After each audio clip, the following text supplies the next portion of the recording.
说是自由的模型，听 C 狗为您分享。Hello， 大家好，欢迎各位收看这一期的模安分享。本期要和各位分享的是由放大镜翻模放大的1:72比例的 GTO 下压轧骨。那么本款模型的上架价格是99元，目前的现货价格也是比较稳定。本款模型的定位其实比较尴尬，并没有翻模 HG 的比例，而是放大到了1:72的尺寸，而高达里边1:72的尺寸相对来说还比较少，放在一起的话也不是太合适，就很怪。剩下的时间我们来看一下本款模型的具体素质表现到底如何。那么本款模型的盒子也是这2年比较常见的翻模类的这么一种牛皮纸盒了，而上面的文字这一次所谓的避嫌做的感觉还可以，什么红扎皮，什么水蜜桃系列呀，看着也挺有意思。而放大镜这个名字呢，也就是放大镜的一个谐音了。那么盒子就比较这样了，我们直接来打开盒子看一下里边的内容物都有什么东西。本款模型的板件数量我是忘记数了，因为我最后才发现这一款模型它是没有提供说明书的，而说明书的话呢，还需要去从商家去要一个电子版本。而且本款模型呢也是提供了一个金属件，主要就是在动力管的部分。另外就是本款模型的水贴了，水贴也是 HG GTO 的样式。虽然说是翻模放大版本，但是本款模型实际上在大部分的板件位置也是进行了一个重新的排布，并且针对于原本 HG GTO 很多分色的部分也是进行了一个重新开模的分色，比如这个透明件的部分原本呢是没有的，并且一部分的零件也是改成了隐藏水口的配置。本款模型在板件的部分初上手的一个最直观的感受就是它整体的板件质量是非常的厚实的，这种板件相对来说会更结实一些。但是本款模型的板件看上去会非常的油，如果说有条件的话，还是建议买回来给它稍微的洗一洗，可能这个效果相对来说会更好一些。再来就是本款模型可能是包装的原因，这个划痕真的是非常多。虽然最后的拼装完成之后，可能这个划痕的效果就不是特别的明显了，但是刚开盒就是这种效果，确实不是特别爽。那么至于剩下的板件部分，主要的问题就是零件还是比较肉的，这个也算是国产翻模里边的一个大部分都有的通病了。再来就是本款模型的刻件细节是比较清晰的，毕竟也算是按照原版的进行放大，但是精度还是要差上一些。这个刻线相对来说会比较浅，而且整体来说会比较肉，在后续渗进的过程中，渗线走的并不是特别的流畅。如果有条件的话，还是建议各位稍微的给它加深一下。那么板件大概就是当前这个状态了，剩下的时间我们来看一下最终成品效果是一个什么样子的状态。本款模型的内容物包括轧骨主体、火箭筒、狙击步枪、2把热能斧、一些发源手以及一些连接件和废件。废件里面会剩下一些动力管的零件，但是这2个我就真的不知道是干啥的了。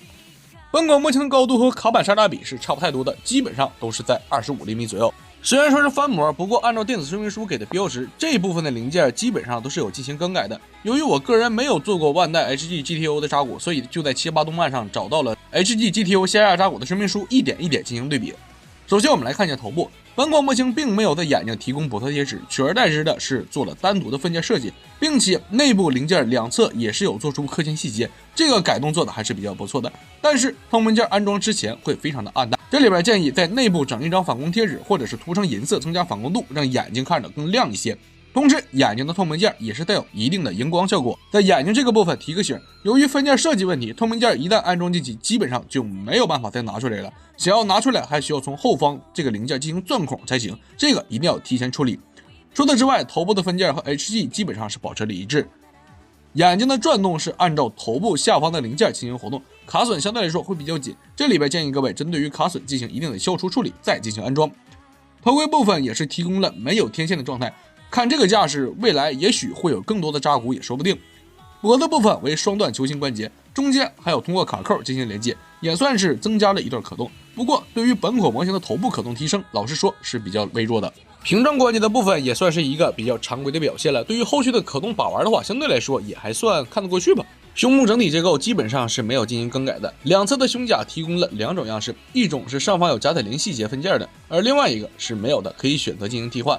即便是改了部分零件，也是没改驾驶舱，内部依旧是空的。本次改动比较大的部分就是动力管了，腰部和腿部都是改成了弹簧套分件的设计。但是话又说回来，为啥不把头部这个也给它改了啊？这么一整好怪啊！背包部分也是进行了更改分件，中间的喷口是单独给的分件，另外就是套件里边还会剩下2个小喷口的零件，而背包下方正好还有2个孔位，插进去也刚好合适。但是说明书是并没有提及这个部分的。HG GTO 貌似也是没有这个东西，各位也可以参考一下。这样就呈现的是4喷口样式。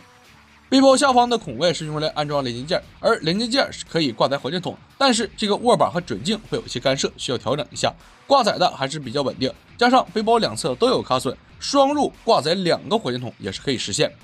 腰部部分是通过了一个 L 型的零件进行连接，连接方式是球形关节，可动稳定性和整体的活动角度，个人感觉还是比较可以的。对于后期摆动作的问题并不是特别大，但是这个部分我在测试可动的时候，起初我的侧云夹左右是装反了的，活动的时候直接给这个零件顶断了，暂时先用蓝凝胶加固了一下。同时各位在把玩的时候也一定要注意这个部分的角度。下压扎古的肩胛依旧是一面装钉一面盾牌，装钉的这个部分也是做出了一些改动。HG GTO 是直接进行了左右合的肩胛，放大镜针对于这个尖刺是进行了单独的分件设计，也就是没有原版侧面的那个缝隙了，做无缝也算是少了一点。另外一侧的盾牌也是简单的2个分件进行左右合，上方还有几个卡榫可以固定本款模型附带的弹夹。但是话要说回来了，盾牌正面放弹夹真的安全吗？当弹夹全部安装之后，最后还会多余一个没有地方安装。关于肩部连接方式，我看有朋友说是有阉割，我对比了一下二者的说明书，原本 HG GTO 肩部是有一个 PC 件放大镜来做成了一体的零件，其他的部分基本上就是纯放大。肩部和胸部的连接是球形关节，加上胸部的引出零件，这个部分的可动效果还是可以的。但是这个球形关节连接会比较松，尤其是后期安装武器的时候，基本上是没有把持力度的，只能依靠肩膀的柱形卡榫连接提升稳定性。同时这个部分在活动的过程中也是有一个问题，前后合的红色零件会自动分开，需要用胶水进行加固。肩胛的连接是2个柱形卡榫，能够提升一定的角度。盾牌这一边会多出一段的单独可动，所以可动角度相比较撞钉那一侧会更好。手部部分就是纯翻模放大的状态，屏状关节没有问题。本款模型的曲肘活动弧度是180度，并且这个地方的紧实程度也是可以的。小臂部分腕带是直接左右合的零件，放大镜在手腕的部分是单独开了一个零件进行嵌套进去的，效果还不错。三文手是提供了4个，除了一对基础的握持手型之外，另外一个就是掌型和握持枪的手型，其他的都还好说。但是为啥掌型三文手会偷胶啊？而且握持枪的食指内部也有偷胶，这个不太合理呀。另外，握持枪的手型根部是斜着的，正常手持的话呢，会感觉有些别扭，摆动作以后相对来说更好一些。由于握持手型是没有卡榫的，所以没有办法握持火箭筒和狙击枪，想要双持是不太行的，得小改一下。手腕的球形关节目前稳定性还不错，握持武器也没有进行下垂，主要还是因为手型根部的结构限制，几乎是没有可动的缘故。不过肩部这个稳定性倒是还可以。我还以为球形关节是扛不住，但是横向这个可动，这个球形关节就扛不住了。后来我也是进行了多角度的测试，能扛住也属于是角度限定。裙甲部分的结构就非常的简单了，这个部分是只有后裙甲进行了更改，前裙甲是柱形卡榫进行连接，活动范围只有90度。侧裙甲的结构设计比较拉胯 ，HG GTO 是通过了球形 PC 叶进行连接，放大镜这个也是同样的结构 ，HG 稳不稳我不知道，放大镜这个真不行。首先就是可动幅度非常小，再来就是内部卡榫是比较短的，把玩很容易掉，这个就真的很烦人了。侧裙甲上方的孔位用来挂载热能釜，本款模型提供了2把热能釜 ，HG GTO 也是给了2把，但是其中1把是正常的，而另外1把侧面有一个卡榫是用来挂载在裙甲上的，属于是一个收纳状态，一个手持状态。而放大镜在这个部分是做出了更改，提供了连接件，这样就能保证2个热能釜都是完整的，并且都可以挂载在侧裙甲上。后裙甲对比 HG GTO 是在上方的这个卡榫添加了一个遮挡零件，也可以进行拆卸，而下方这个孔位也可以用来挂载热能釜。不过嘛，整体的结构还是 HG 的结构，后裙甲依旧是不可动的设计。同时胯部也是做出了引出关节的设计，稳定性还是比较不错的。腿部有更改的部分，也就是把原本的单个脚掌黑色零件拆分成了2个。小腿下方的喷口是做了单独的分件和镂空结构，但是这个部分安装会比较紧，安装不到位的话会有缝隙。再来就是腿部的动力管了，对比了一下说明书，剩下的部分基本上是没有进行更改的，纯放大。本款模型整体的可动是比较扎实的，大腿根部在没有侧裙甲干涉的情况下，加上胯部的引出关节，整体的表现力是非常的不错。屈肌活动上段的卡榫和下端的卡榫紧实度是不同的，下端会非常紧，活动的时候需要用点力。脚腕部分的球形关节连接紧实度比较一般，只能说得益于周围零件覆盖的会比较多，包裹厚实一些，并不会出现突然倾倒的这么一个状况。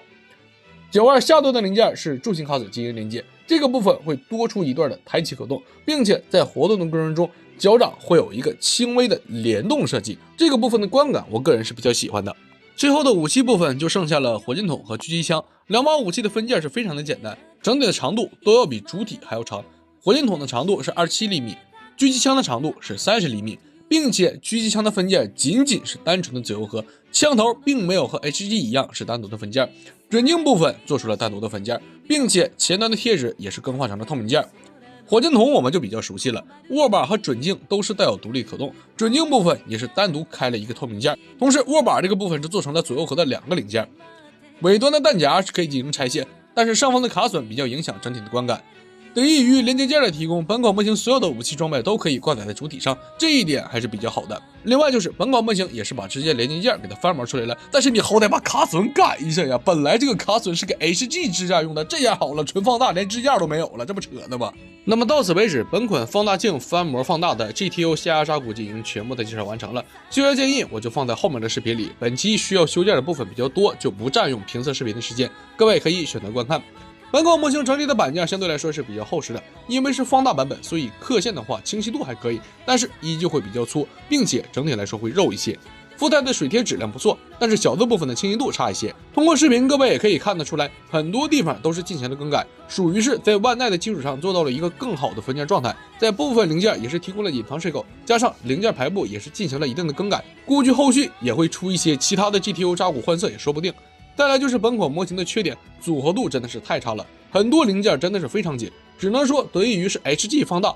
所以整体的卡榫都会比较粗，处理起来也会比较方便。另外一个就是针对于侧军甲对于可动的干涉，对于后续的把玩影响真的是非常大。作为一款纯 HG 放大的模型，对比1:48的 Make Size 扎古的话，整体的尺寸是要差上一大截的。不过单论目前来说，万代的和大班的 Make 扎古都不太便宜，就没有什么参考价值。回想起那几年高高再版 MG 扎古 2.0 的时候，都是卖88块钱。现在想想，当时翻模真的没有什么太好的东西，也就真的没有招了。我当时还感觉那个质量还说得过去。近2年，一些翻模的质量也上去了，越来越多的厂子也加入了所谓的原创时代，开辟新的道路。翻模是不会消失的，毕竟喜欢高达的也不在少数，和我一样资金不足的玩家也大有人在。但是，一直出垃圾只会被淘汰。只希望，即便是翻模也好，其他的做改件的也好，未来能相对来说做的东西要好一些，别再让玩家去玩大便了，多给玩家一些好的东西吧。